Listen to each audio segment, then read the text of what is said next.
अध्याय 20 ज़ेनोफिलियस लवगुड। हैरी को उम्मीद नहीं थी कि हरमाइनी का गुस्सा रात भर में खत्म हो जाएगा, इसलिए उसे यह देखकर कोई हैरानी नहीं हुई कि अगली सुबह भी वह चुप चुप थी और उन्हें कहर ढाती नजरों से देख रही थी। रॉन भी हरमाइनी के सामने असामान्य रूप से उदास था, ताकि हरमाइनी को उसके पछतावे का एहसास हो जाए। दरअसल माहौल इतना गंभीर था कि हैरी को लगा जैसे कोई अंत्येष्टि हो रही हो, जिसमें सिर्फ वही दुखी नहीं था। वैसे हैरी के साथ अकेले रहने पर पानी लाने और झाड़ियों में मशरूम खोजते समय रॉन काफी खुश दिखता था। किसी ने हमारी मदद की, वह बार बार कहता रहता था। किसी ने उस हिरनी को भेजा था, कोई हमारी तरफ है। एक हॉर्क्रक्स तो कम हुआ दोस्त। लॉकेट के नष्ट होने से उनका उत्साह बढ़ गया था। अब वे बाकी हॉर्क्रक्सों की संभावित जगहों के बारे में बहस करने लगे थे। हालांकि वे इस विषय पर पहले भी कई बार बातचीत कर चुके थे, लेकिन हैरी अब आशावादी महसूस कर रहा था। उसे यकीन था कि एक सफलता मिलने के बाद आगे और सफलताएं जरूर मिलेंगी। हरमाइनी का चिड़चिड़ापन भी उसके उत्साह को कम नहीं कर पाया। किस्मत के अचानक पलटने, रहस्यमयी हिरनी के आने, गरुद्वार की तलवार मिलने और सबसे बढ़कर रॉन के लौटने से हैरी इतना खुश था कि मुंह लटकाकर नहीं बैठ सकता था। शाम के आते आते वह और रॉन निराशा फैलाती हरमाइनी के पास से भागने में कामयाब हो गए। इसके लिए उन्होंने बिना पत्तियों की झाड़ियों में काली बेरियां खोजने का बहाना बनाया था, जो वहां थी ही नहीं। बहरहाल उनका असली मकसद खबरों का आदान प्रदान करना था। हैरी ने रॉन को अपने और हरमाइनी के तमाम रोमांचक अभियानों के बारे में सब कुछ बता दिया था, तथा कॉर्डेक्स हॉलो में हुई घटनाओं की पूरी जानकारी भी दे दी थी। अब रॉन हैरी को बता रहा था कि कुछ सप्ताह बाहर रहने के दौरान उसे जादूगर दुनिया के बारे में क्या क्या पता चला था। रॉन ने बताया कि मगलू परिवार में पैदा जादूगर मंत्रालय से बचने के लिए कैसी कैसी हताशपूर्ण कोशिशें कर रहे हैं। फिर उसने हैरी से पूछा, और तुम्हें प्रतिबंधित शब्द के बारे में कैसे पता चला? क्या? तुमने और हर्माइनी ने तुम जानते हो कौन का नाम लेना बंद कर दिया है? हैरी बोला। ओह हाँ, बस बुरी आदत पड़ गई है। व्यक्तिगत रूप से तो मुझे तो कोई दिक्कत नहीं है कि मैं उसे वोल नहीं। रॉन इतनी तेजी से गरजा कि हैरी उछलकर झाड़ी में गिर पड़ा, और हर्माइनी, जिसकी नाक टेंट के प्रवेश द्वार पर एक पुस्तक पर झुकी थी, ने त्योरियां चढ़ाकर उनकी तरफ देखा। माफ करना, रॉन ने हैरी को कंटीली झाड़ियों से बाहर निकालते हुए कहा, लेकिन उस नाम पर सम्मोहन कर दिया गया है हैरी। प्राणभक्षी इस तरह अपने दुश्मनों का पता लगाते हैं।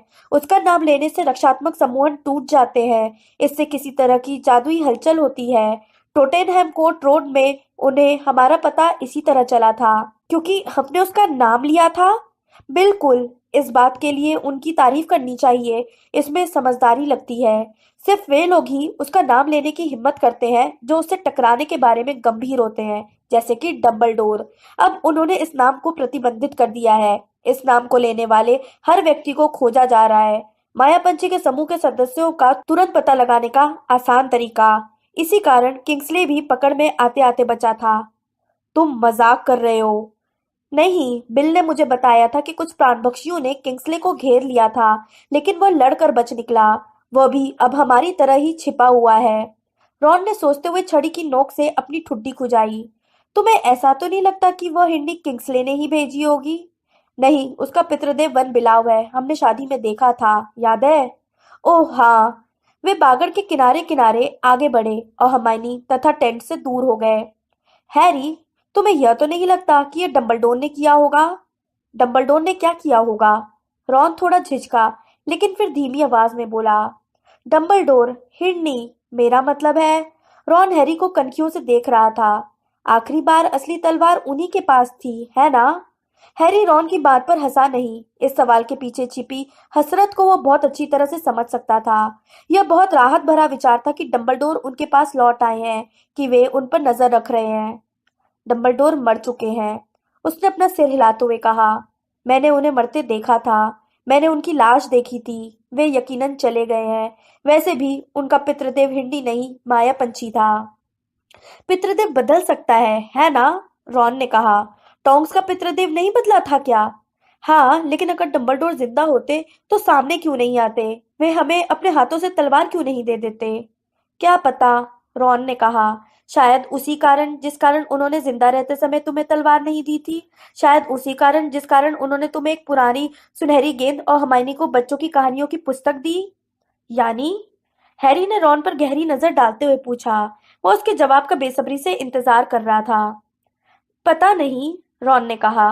पहले मैं सोचता था कि वे मजाक कर रहे थे, या या वे इस काम को ज्यादा मुश्किल बनाना चाहते थे, लेकिन अब मुझे ऐसा नहीं लगता। देखो, जब उन्होंने मुझे बत्ती बंद यंत्र दिया तो वे जानते थे कि वे क्या कर रहे हैं, है ना? उन्हें रॉन के कान अचानक लाल हो गए और वह अपने पैरों के नीचे के घास के टुकड़े को देखने लगा जिसे वह अपने अंगूठे से कुरेद रहा था। उन्हें पता होगा कि मैं तुम लोगों को छोड़कर चला जाऊंगा। नहीं, हैरी ने उसकी बात को सही किया। उन्हें जरूर पता होगा कि तुम हमारे पास लौटकर आना चाहोगे। रॉन कृतज्ञ लेकिन अजीब सा दिखने लगा। कुछ हद तक विषय बदलने की खातिर हैरी बोला, डंबलडोर की बात चली है तो क्या तुमने सुना कि स्कीटर ने उनके बारे में क्या लिखा है? ओह हाँ, रॉन ने तत्काल कहा। लोग इस बारे में काफी बातें कर रहे हैं। जाहिर है, अगर माहौल अलग होता तो यह बहुत बड़ी खबर होती कि डंबलडोर और ग्रिंडलवाल्ड की दोस्ती थी। लेकिन अब यह डंबलडोर को नापसंद करने वालों के लिए हंसने की बात है और उन्हें अच्छा समझने वालों के चेहरे पर एक तरह से तमाचा है। वैसे मुझे नहीं लगता कि यह कोई इतनी बड़ी बात है। वे छोटे थे जब उन्होंने वे हमारी उम्र के थे, हैरी बोला, जैसा उसने हरमाइनी से कहा था। उसके चेहरे के भाव से रॉन समझ गया कि इस विषय पर आगे कुछ बोलना उचित नहीं है। एक बड़ी मकड़ी झाड़ियों में बुने जाले के बीच में बैठी थी। हैरी ने इस पर उस छड़ी से निशाना साधा जो रॉन ने उसे पिछली रात को दी थी। हरमाइनी ने सुबह उसकी जांच करके बताया था कि यह ब्लैक थॉर्न लकड़ी से बनी है। वृहदो जाले में बैठी मकड़ी हल्के से कांपी और हिली। हैरी ने दोबारा कोशिश की। इस बार मकड़ी थोड़ी बड़ी हो गई। मत करो, रॉन तीखी आवाज में चिल्लाया। मुझे अफसोस है कि मैंने ये कहा था कि डंबलडोर उस वक्त छोटे थे। अब तो ठीक है। हैरी भूल गया था कि रॉन मकड़ियों से नफरत करता था। माफ करना, लघु तो। मकड़ी छोटी नहीं हुई। हैरी ने अपनी ब्लैकथॉर्न लकड़ी की छड़ी को देखा। उस दिन अब तक उसने इससे जो भी मंत्र मारा था, उसका प्रभाव माया पंछी वाली छड़ी से कमजोर था।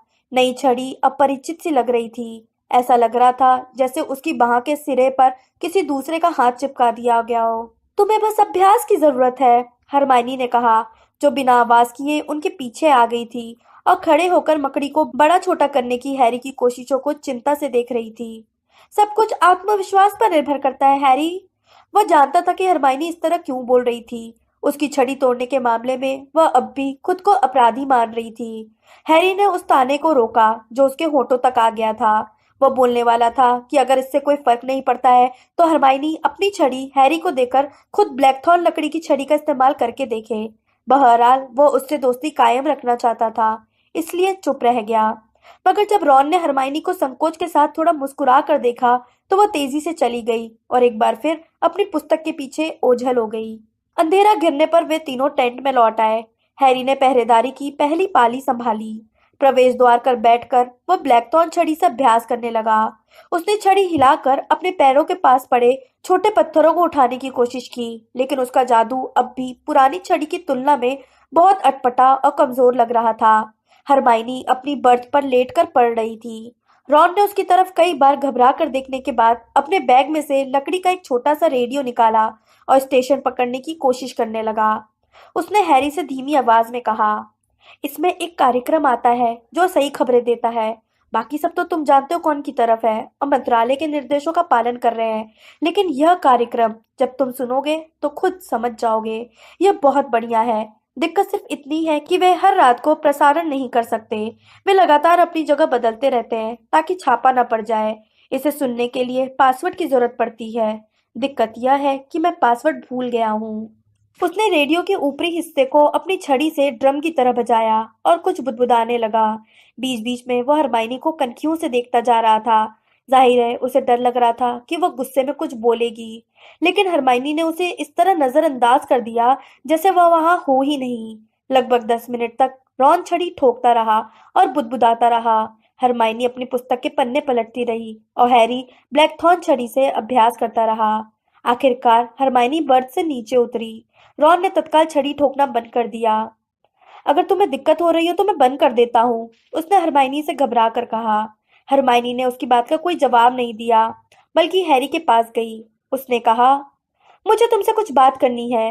हैरी ने उस पुस्तक को देखा जो अब भी हरमाइनी के हाथ में थी। इसका शीर्षक था एल्बस डंबलडोर का जीवन और झूठ का सिलसिला। क्या? उसने सहम कर पूछा। उसके दिमाग में तुरंत यह बात आई कि इस पुस्तक में एक अध्याय उस पर भी था। वह डंबलडोर के साथ अपने संबंधों के बारे में रीटा की कहानी सुनने के मूड में नहीं था। बहरहाल हरमाइनी का जवाब बिल्कुल अप्रत्याशित था। मैं जेनोफिलियस लवगुड से मिलना जाना चाहती हूँ। हैरी ने उसकी तरफ घूर कर देखा। क्या कहा? जेनोफिलियस लवगुड, लूना के डैडी। मैं जाकर उनसे बात करना चाहती हूँ। और क्यों? हरमाइनी ने गहरी सांस ली, जैसे खुद को तैयार कर रही हो। फिर वह बोली, निशान के बारे में। बीडल की कहानियां पुस्तक के निशान के बारे में। यह देखो। उसने एल्बस डंबलडोर का जीवन और झूठ का सिलसिला पुस्तक हैरी की अनिच्छुक आंखों के नीचे रख दी। हैरी ने देखा, वहां पर ग्रिंडलवाल्ड को लिखे डंबलडोर के मूल पत्र की छाया प्रति थी। हैरी इस पतली तिरछी लिखाई को अच्छी तरह पहचानता था। यह अकाट्य प्रमाण था। यह सबूत देखकर उसे अच्छा नहीं लगा कि डंबलडोर ने सचमुच वे शब्द लिखे थे और रीटा की कहानी मनगढ़ंत नहीं थी। दस्तखत, हरमाइनी बोली। दस्तखत देखो हैरी। उसने ऐसा ही किया। एक पल को तो उसे समझ में ही नहीं आया कि हरमाइनी क्या कहना चाहती थी। बहरहाल अपनी रोशन छड़ी करीब लाकर जब उसने गौर से देखा तो उसे हरमाइनी की बात समझ में आ गई। डंबलडोर ने एल्बस के एक ही जगह पर वही त्रिकोणीय निशान बना दिया था जो बीडल की कहानियां में बना था। और तुम क्या? रॉन ने हल्के से पूछा, लेकिन हरमाइनी ने उस पर कहर ढाती नजर डाली और हैरी की तरफ मुड़ गई। यह निशान बार बार आ जाता है ना? उसने कहा। मैं जानती हूँ विक्टर ने क्या कहा था। यह ग्रिंडलवाल्ड का निशान है, लेकिन यह निश्चित रूप से गॉड्रिक्स हॉलो में उस पुरानी कब्र पर बना था और कब्र के पत्थर की तारीखें ग्रिंडलवाल्ड से बहुत पहले की थी। और निशान इस पुस्तक में भी है। देखो, डंबलडोर या ग्रिंडलवाल्ड से तो हम अब इसका मतलब पूछ नहीं सकते। मुझे तो यह भी नहीं मालूम कि ग्रिंडलवाल्ड जिंदा भी है या नहीं, लेकिन हम मिस्टर लवगुड से जरूर पूछ सकते हैं। शादी में यह निशान उनके गले में लटक रहा था। मुझे यकीन है यह महत्वपूर्ण है, हैरी। हैरी ने तत्काल जवाब नहीं दिया। उसने हरमाइनी के उत्सुक चेहरे को देखा और फिर आसपास के अंधेरे को देखते हुए सोचने लगा। काफी देर सोचने के बाद वह बोला, हरमाइनी, हमें एक और गॉड्रिक्स हॉलो की जरूरत नहीं है। हम इसी तरह की बातचीत करके वहां गए थे और लेकिन यह निशान बार बार आ टपकता है हैरी। डंबलडोर मेरे लिए बीटल की कहानियां छोड़कर गए थे। तुम्हें कैसे मालूम कि हमें इस निशान के बारे में पता नहीं लगाना चाहिए? लो, एक बार फिर वही मामला आ गया। हैरी को थोड़ी चिढ़ महसूस हुई। हम खुद को यकीन दिलाने की कोशिश कर रहे हैं कि डंबलडोर ने हमारे लिए गोपनीय निशान और सुराग छोड़े हैं। वैसे बत्ती बंद यंत्र काफी उपयोगी साबित हुआ, रॉन बोला। मुझे लगता है कि हरमाइनी सही कह रही है। मुझे लगता है कि हमें लवगुड से मिलने जाना चाहिए। हैरी उसे गुस्से से देखने लगा।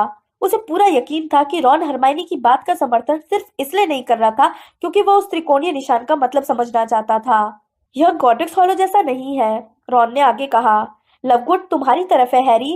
क्विबलर लगातार तुम्हारी पैरवी कर रहा है। इसमें हर बार लोगों से कहा जाता है कि उन्हें तुम्हारी मदद करनी चाहिए। मुझे लगता है कि यह महत्वपूर्ण है, हरमाइनी गंभीरता से बोली। लेकिन अगर यह महत्वपूर्ण होता तो डंबलडोर ने मरने से पहले मुझे इसके बारे में क्यों नहीं बताया? हो सकता है, हो सकता है यह ऐसी चीज हो जो तुम्हें खुद खोजनी हो, हरमाइनी ने तिनके का सहारा लेते हुए कहा। हाँ, रॉन ने चमचागिरी करते हुए कहा। यह समझदारी की बात है। नहीं, यह नहीं है, हरमाइनी ने तमक कर कहा। लेकिन मुझे अब भी लगता है कि हमें जाकर मिस्टर लवगुड से बात करनी चाहिए। एक ऐसा प्रतीक जो डंबलडोर, ग्रिंडलवाल्ड और गॉड्रिक्स हॉलो को जोड़ता है। हैरी, मुझे यकीन है कि हमें इसके बारे में जानना चाहिए। चलो इस पर वोटिंग कर लेते हैं, रॉन ने कहा। जो लोग लवगुड से मिलने जाने के पक्ष में हैं, वे अपने हाथ उठा दें। रॉन ने हरमाइनी से भी पहले अपना हाथ उठा दिया। हरमाइनी के होंठ संदेह में कांपे जब उसने भी अपना हाथ उठा दिया। तुम हार गए हैरी, माफ करना, रॉन ने उसकी पीठ पर धौल जमाते हुए कहा।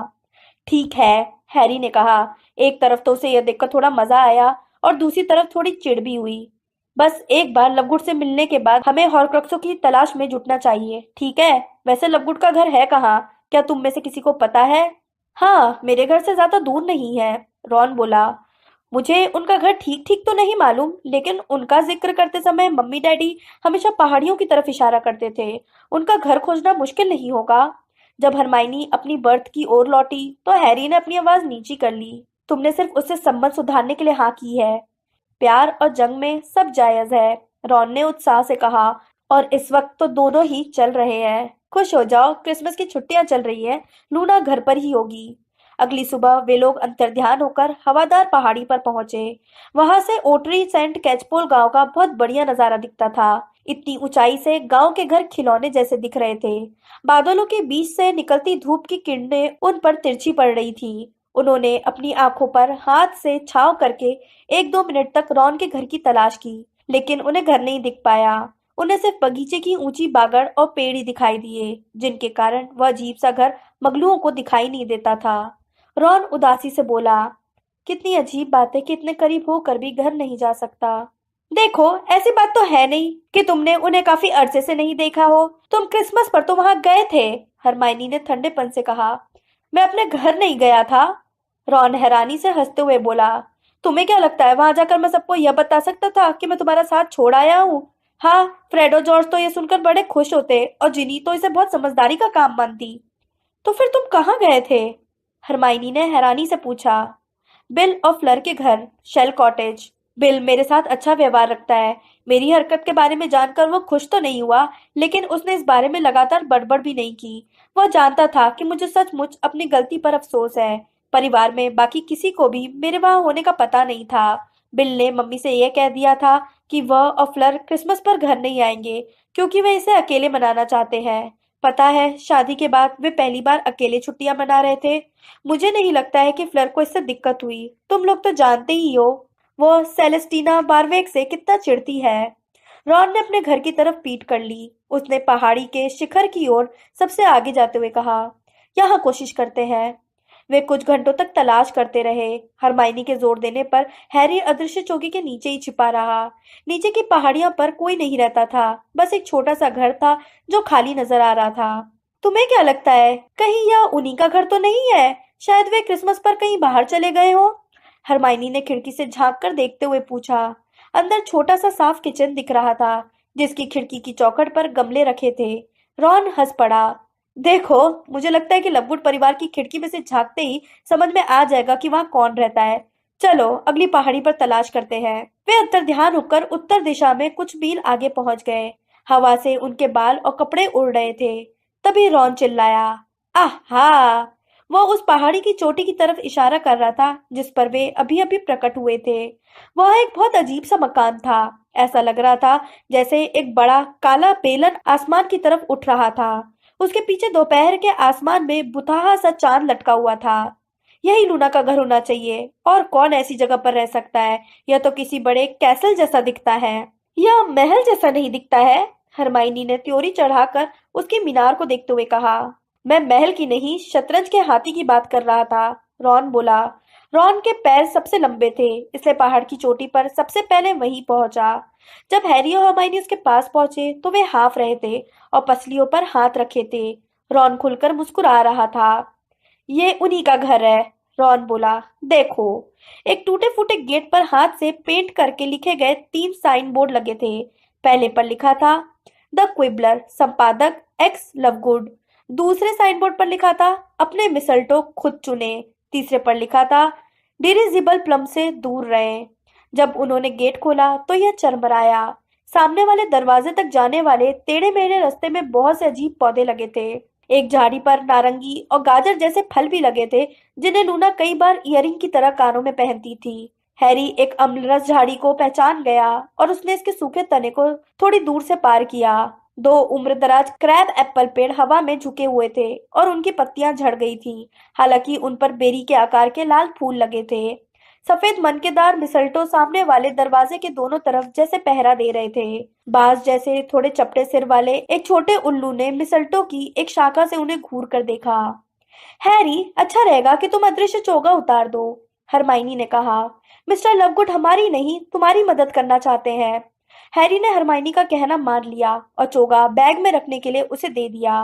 फिर हरमाइनी ने मोटे काले दरवाजे को 3 बार खटखटाया, जिस पर लोहे की कीलें लगी थीं और उसकी सांकल चील के आकार की थी। 10 सेकंड में ही दरवाजा खुल गया और वहां पर जेनोफिलियस लवगुड नंगे पैर खड़े थे। वे दागदार नाइट शर्ट जैसी कोई ड्रेस पहने हुए थे। उनके लंबे सफेद बाल गंदे और बिखरे हुए थे। इसकी तुलना में बिल और फ्लर की शादी में उनका हुलिया काफी अच्छा था। क्या क्या है? तुम लोग कौन हो? क्या चाहते हो? जेनोफिलियस ने तीखी चिड़चिड़ी आवाज में चिल्लाकर पूछा। उन्होंने सबसे पहले हरमाइनी को, फिर रॉन को और आखिर में हैरी को देखा। उसे देखते ही उनका मुंह मजेदार गोल आकार में खुल गया। Hello mister लववुड। हैरी ने अपना हाथ आगे बढ़ाया। मैं हैरी हूँ, हैरी पॉटर। जेनोफिलियस ने हैरी से हाथ नहीं मिलाया। हालांकि जो आंख उनकी नाक की तरफ नहीं थी, वह सीधे हैरी के माथे के निशान पर पहुंच गई थी। क्या हम अंदर आ सकते हैं? हैरी ने पूछा। हम आपसे कुछ पूछना चाहते हैं। मुझे मुझे नहीं लगता कि ऐसा करना ठीक होगा, जेनोफिलियस ने फुसफुसाकर कहा। उन्होंने थूक गुटका और बगीचे में चारों ओर तेजी से नजर दौड़ाई। यह तो सदमे वाली बात है। हे भगवान, मुझे मुझे सचमुच नहीं लगता कि मुझे ऐसा करना चाहिए। इसमें ज्यादा वक्त नहीं लगेगा, हैरी ने कहा, जो अपने इस फीके स्वागत से थोड़ा निराश हुआ था। मैं ओह, तो ठीक है, जल्दी से अंदर आ जाओ, जल्दी। वे लोग मुश्किल से चौखट के पार निकले ही थे कि जेनोफिलियस ने पीछे तेजी से दरवाजा बंद कर लिया। वे किचन में खड़े थे। हैरी ने आज तक इतना अजीब किचन नहीं देखा था। यह बिल्कुल गोलाकार था। ऐसा लग रहा था जैसे वे किसी बड़ी नमकदानी में खड़े हों। दीवारों पर फिट होने के लिए हर चीज घुमावदार थी। स्टोव, सिंक और अलमारियां। उन सभी पर फूल, कीड़े मकोड़ों और चिड़ियों की भड़कीले रंग की तस्वीरें बनी थी। हैरी लूना की शैली पहचान गया। इतनी छोटी जगह पर इतना प्रभाव कुछ ज्यादा ही जोरदार था। फर्श के बीच में लोहे की एक घुमावदार सीढ़ी थी, जो मकान के ऊपरी हिस्से की तरफ जाती थी। ऊपर से काफी खड़खड़ और धमधम की आवाजें आ रही थी। हैरी सोचने लगा, लूना जाने क्या कर रही थी। तुम लोग ऊपर आ जाओ, जेनोफिलियस ने कहा, जो अब भी बहुत परेशान दिख रहे थे और सबसे आगे चल रहे थे। ऊपर का कमरा लिविंग रूम और वर्कशॉप का मिलता जुलता रूप था। यहाँ किचन से ज्यादा सामान भरा था। यह कमरा आवश्यकता कक्ष से कहीं ज्यादा छोटा और बिल्कुल गोल था, लेकिन लगता वैसा ही था। हॉगवर्ट्स का आवश्यकता कक्ष किसी विशाल भूल भुलैया की तरह था, जिसमें सदियों से चीजें छिपी हुई थीं। कुछ उसी तरह यहाँ भी हर जगह किताबें और कागजों के ढेर लगे थे। कुछ प्राणियों के मॉडल भी थे, जिन्हें हैरी पहचान नहीं पाया। वे सभी छत से लटके हुए थे और पंख फड़फड़ा रहे थे या जबड़े हिला रहे थे। लूना वहां नहीं थी। आवाज लकड़ी की एक मशीन में से आ रही थी, जिसके पहिए जादू से घूम रहे थे। यह काम करने वाली टेबल और पुरानी अलमारी की संतान जैसी लग रही थी। लेकिन एक पल बाद हैरी इस नतीजे पर पहुंचा कि यह पुराने जमाने की प्रिंटिंग मशीन होगी, क्योंकि यह क्विबलर उगल रही थी। माफ करना, जेनेफिलियस ने मशीन के पास जाते हुए कहा। उन्होंने बहुत सारी किताबों और कागजों के नीचे एक गंदा सा टेबल क्लॉथ निकाला, जिससे कई किताबें फर्श पर गिर गईं। उन्होंने टेबल क्लॉथ को प्रिंटिंग मशीन पर ढक दिया, जिससे खड़खड़ की आवाज थोड़ी कम हो गई। इसके बाद वे हैरी की ओर मुड़े। तुम यहाँ क्यों आए हो? बहरहाल हैरी कुछ बोल पाता, इससे पहले ही हरमाइनी ने सदमे भरी चीख निकाली। मिस्टर लवगुड, वह क्या है? वह एक बड़े भूरे सीढ़ीदार सिंह की तरफ इशारा कर रही थी। यह काफी हद तक यूनिकॉर्न के सिंग जैसा लग रहा था, जो दीवार पर मड़ा था और कमरे में कई फुट आगे तक निकला हुआ था। यह क्रम्पल हॉर्न्ड स्नोरकैक का सिंग है, जेनोफिलियस ने कहा। नहीं, यह नहीं है, हरमाइनी ने कहा। हरमाइनी, हैरी संकोच से बुदबुदाया। यह वक्त नहीं है। लेकिन हैरी, यह महाविस्फोटक सिंह है। यह क्लास बी की प्रतिबंधित सामग्री है और इसे मकान में रखना बहुत ही खतरनाक है। इसका वर्णन विचित्र जानवर और उन्हें कहाँ खोजा जाए में दिया गया है। मिस्टर लवगुड, इसे तत्काल घर से बाहर निकाल दें। क्या आप नहीं जानते हैं कि इसे छूते ही विस्फोट हो सकता है? क्रम्पल हॉर्न स्नोरकैक, जेनोफिलियस ने बहुत स्पष्टता और जिद के साथ कहा। क्रम्पल हॉर्न स्नोरकैक एक शर्मीला और बहुत ही जादुई प्राणी है, और इसका सिंग। मिस्टर लवगुड, मैं इसके नीचे बने चारों तरफ के खांचेदार निशान को पहचानती हूँ। यह महाविस्फोटक सिंह है और बेहद खतरनाक है। मैं नहीं जानती कि आपको कहाँ मिला, जेनोफिलियस ने उसी जिद्दी अंदाज में आगे कहा। मैंने इसे 2 हफ्ते पहले ही एक बहुत ही खुश मिजाज युवा जादूगर से खरीदा है, जो स्नोरकैक में मेरी दिलचस्पी के बारे में जानता था। मेरी लूना के लिए क्रिसमस का तोहफा है। अब उन्होंने हैरी की ओर मुड़ते हुए कहा, तुम यहाँ किस लिए आए हो मिस्टर पॉटर? हमें मदद की जरूरत है, हैरी ने हरमाइनी के दोबारा शुरू होने से पहले ही कहा। आह, जेनोफिलियस ने कहा, मदद। उनकी निगाह दोबारा हैरी के निशान की तरफ गई। वे आतंकित लेकिन थोड़े मंत्रमुग्ध दिख रहे थे।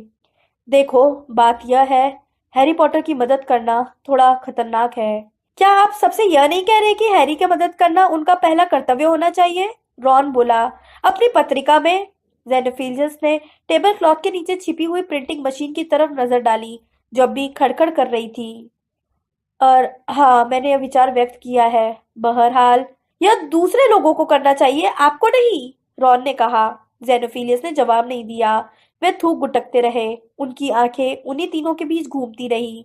हैरी को लगा कि उनके भीतर कोई दर्द भरा आंतरिक संघर्ष चल रहा था। लूना कहाँ है? हरमाइनी ने पूछा। देखते हैं कि वह क्या सोचती है। जेनोफिलियस का मुंह खुल गया। वे जैसे खुद को मजबूत बना रहे थे। आखिरकार उन्होंने कांपती हुई आवाज में कहा, जो प्रिंटिंग मशीन के शोर के कारण मुश्किल से सुनाई दी। लूना मछलियां पकड़ने के लिए नदी तक गई है। वह वह तुम्हें देख के खुश होगी। मैं उसे बुलाकर लाता हूँ। हाँ, बहुत बढ़िया। मैं तुम्हारी मदद करने की कोशिश करूंगा। वे घुमावदार सीढ़ियों पर उतरकर ओझल हो गए। उन लोगों को बाहर का दरवाजा खुलने और बंद होने की आवाज सुनाई दी। उन्होंने एक दूसरे की तरफ देखा। डरपोक बुढ़ा, रॉन ने कहा। लूना में उससे 10 गुना ज्यादा हिम्मत है। वह शायद चिंता कर रहा है कि अगर प्राण पक्षियों को मेरे यहाँ आने का पता चल गया तो उसके साथ जाने क्या होगा, हैरी ने कहा। देखो, मैं रॉन से सहमत हूँ, हरमाइनी ने कहा। बहुत पाखंडी बुढ़ा है। हर एक को तुम्हारी मदद करने के लिए सलाह देता है और खुद इससे बचने की कोशिश कर रहा है, और भगवान के लिए उस सिख से दूर रहना। हैरी कमरे में दूर वाले सिरे की खिड़की तक गया। उसे पहाड़ी के नीचे एक पतली सी नदी दिखी, जो चमकते रिबन जैसी दिख रही थी। वे बहुत ऊंचाई पर थे। जब उसने रॉन के घर की तरफ देखा, जो बीच की पहाड़ियों के कारण अदृश्य था, तो एक चिड़िया खिड़की के पास से उड़कर निकल गई। जिनी वहीं कहीं पर थी। बिल और फ्लेयर की शादी के बाद आज वे एक दूसरे के जितने करीब थे, उतने इस दौरान कभी नहीं रहे थे। बहरहाल, जिनी को तो जरा सा भी अंदाजा भी नहीं होगा कि वह इस वक्त उसकी तरफ देख रहा है, उसके बारे में सोच रहा है। वह सोचने लगा कि उसे इस दूरी पर खुश होना चाहिए। उसके संपर्क में आने वाला हर व्यक्ति खतरे में था। जेनोफिलियस का नजरिया इस बात का सबूत था। वह खिड़की से दूर मुड़ा और उसकी निगाह एक अजीब चीज पर पड़ी, जो सामान से अटे साइन बोर्ड पर रखी थी। यह एक सुंदर लेकिन गंभीर दिखने वाली जादूगरनी की पत्थर की अर्ध प्रतिमा थी, जो सिर पर बड़ी अजीब सी चीज पहने थी। इस मुकुट जैसी चीज के दोनों तरफ सुनहरे ईयर ट्रम्पेट जैसी दो चीजें थीं। सिर के ऊपर वाले चमड़े के पट्टे पर चमकदार नीले पंख का जोड़ा लगा था, जबकि माथे पर बंधे दूसरे पट्टे में नारंगी गाजर फंसी थी। इसकी तरफ देखो, हैरी ने कहा। मनमोहक है, रॉन ने कहा। हैरान हूं मैं, वो इसे शादी में पहनकर क्यों नहीं आया। उन्हें सामने वाले दरवाजे के बंद होने की आवाज सुनाई दी, और एक बार फिर जेनोफिलियस घुमावदार सीढ़ियों पर चढ़ते हुए कमरे में आ गया। उनके पतले पैर वेलिंगटन जूतों में थे। वे अलग अलग डिजाइन वाले चाय के कपों की ट्रे और धुआं उड़ाते टीपॉट को लेकर आ रहे थे। ओह, तुमने मेरी प्रिय खोज को देख लिया, उन्होंने ट्रे हरमाइनी के हाथ में पकड़ाते हुए कहा, और मूर्ति के बगल में खड़े हैरी के पास पहुंच गए। जाहिर है, मैंने सुंदर चंद्रिका चीलघाट का मुकुट बनाया है। बुद्धि इंसान का सबसे बड़ा खजाना है। उन्होंने ईयर ट्रम्पेट जैसी चीज की ओर इशारा किया। यह चिकरघिन्नी कीट चूसक है। सोचने वाले के आसपास से विचलित करने वाली सभी चीजों को हटा देते हैं। यह, उन्होंने छोटे पंखों की तरफ इशारा किया, जादुई कीट उत्थान है, ताकि दिमाग ऊंचा उठ सके। और आखिर में उन्होंने नारंगी गाजर की तरफ इशारा किया। यह डिरिजिबल प्लम है, ताकि असाधारण चीजों को स्वीकार करने की क्षमता बढ़ा सके। जेनोफिलियस ने ट्रे तक कदम बढ़ाए, जिसे हरमाइनी ने एक भरी हुई साइड टेबल पर जमाने में कामयाबी पा ली। क्या मैं तुम लोगों को गडी रूट का रस पिला सकता हूँ? जेनोफिलियस ने कहा। हम इसे खुद बनाते हैं। चुकंदर के रस जैसे बैंगनी रस को कपों में डालते हुए वे आगे बोले। लूना नीचे पुल के पास है। वह तुम लोगों के आने की खबर सुनकर बहुत रोमांचित है। उसे ज्यादा वक्त नहीं लगना चाहिए। उसने इतनी मछलियां पकड़ ली है कि हम सभी के लिए सूप बन सकता है। बैठ जाओ और शक्कर मिला लो। अब, उन्होंने एक कुर्सी पर रखे कागजों के गट्ठर को हटाकर बैठते हुए कहा, और वेलिंगटन जूते वाले पैर एक दूसरे पर रख लिए। मैं तुम्हारी क्या मदद कर सकता हूँ, मिस्टर पॉटर? देखिए, हैरी ने हरमाइनी की तरफ देखते हुए कहा, जिसने सिर हिलाकर उसका उत्साह बढ़ाया। मिस्टर लवगुड, हमें उस प्रतीक के बारे में पूछना है जिसे आप बिल और फ्लेयर की शादी में अपने गले में पहन कर आए थे। हम यह जानना चाहते कि उसका मतलब क्या है। जेनोफिलियस ने अपनी भुहें उठाई। ओह, क्या तुम्हारा इशारा मौत के तोहफों की निशान की तरफ है?